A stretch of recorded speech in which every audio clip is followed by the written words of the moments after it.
Hi guys, welcome to my channel. I'm Isabel and this is actually my first video and I hope you guys enjoy it. So today I bought this one recipe called Kwanga, which is a typical side dish mostly of Angola and of Congo. So first thing first, we're gonna start by throwing the water that was kept during 1 week or over. This is actually a second step because the first step is to leave the yuca during 1 week in water. So next, I'm just gonna show you guys how it look like. I mean, this is not the best view, but anyway. So tandem, and I'm gonna rinse it. So while I'm rinsing it, to remove the extra smell, because it does smell, I'm gonna take a bowl that I'm gonna put the yuca. I'm gonna also rinse it, and let's go to the next step, which is removing the root. As you all noticed, it's a little bit easy for me to remove the root because my yuca well fermented. Now, if your yuca didn't ferment at all, or it did ferment but not well, you can always take a knife and take the root. Like, don't worry about it. It's still good.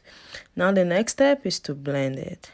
So I usually take a small portion of of the yuca to put in the blender because I don't want a lot. It gets a little bit difficult to blend it. So as I'm putting a small amount and I'm gonna blend it, I usually takes, a small quantity of water and put in the blending to ease the process because most of the time it's a little bit difficult for it to mix.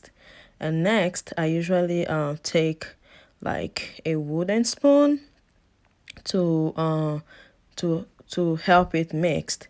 Now guys, if you don't have a blender, you can always smash your yuca with your hand. So this is the part when you want your yuca to be very well fermented, or you can do it with like a wooden pestle, just like in African home. So now we're just gonna repeat the process of the yuca. As I said, the yuca is the manioc, and until everything is done.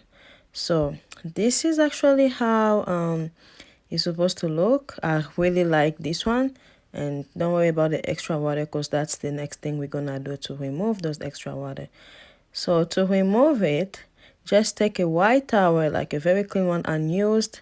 Use any spoon because it's powder, like the blending is powder. So just take a spoon and put a small portion of the blending yuca. It depends. It's up to you. If you have a long towel, you can put as much as you want, but I put a small so that I can ease the process. Cause now we're gonna squeeze out the water. It's a little bit difficult. It's a little bit challenging, but just try to do your best. So, but also don't squeeze out too much water because you don't want it to be dry, and you also don't want it to have a lot of water. So just use your intuition to know how much water you're squeezing out. And this is how it's supposed to look like. That one is a little bit dry, but people make mistake.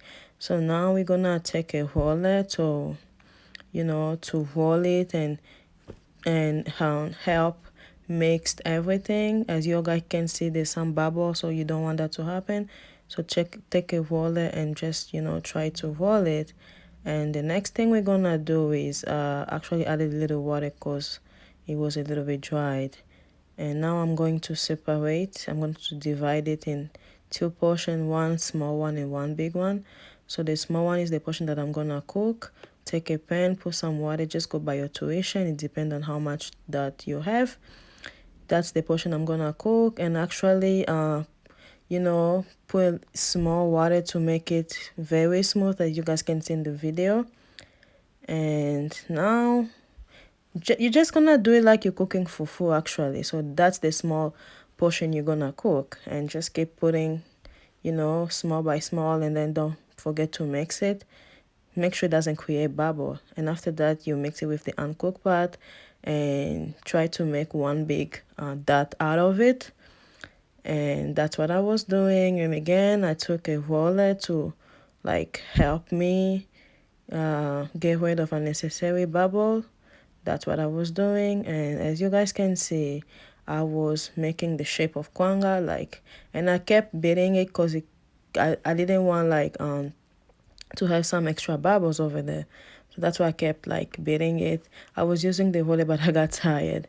So that's the shape I made. And after that, we went to the next step, which is putting it in the plastic wrap, as you all can see. And I'm just repeating the process. I actually made a lot of them. So the next step was um the next step was to take a thread to close both endings. I like to do that because I don't want the water to get inside the yucca, and basically that's what I'm doing over here. I'm sorry guys, my English is not the best, but anyway, I'm trying to do my best, you know. So I'm closing both hands. Yes, both hands, so that you don't want some water to get inside. And after that, I wrap it in the aluminum fold, and we're gonna leave it in water to boil during like almost an hour and 30 minutes or 2 hours. And after it's boiled, now we're gonna throw the water, the hot water. It was very hot, so actually put the cold water to cool it down so that it can help me remove the wrap. And I was rinsing it because it was hot. Trust me guys, just be careful, don't burn your hand. So that's actually how it came out, very good. And I also cut both hands, like the hand that had the thread, I did cut it, and I just kept repeating the process until everything was done. It was not easy, it's a lot of work. And this is the final result. Like, my Kwanga look very nice, very white. I mean, it's yellow, it depends on the yucca. As whenever I do my Kwanga, it's basically very soft, as you guys can see. So all the process above, it help for your Kwanga to look like this, very smooth, very, good, very soft.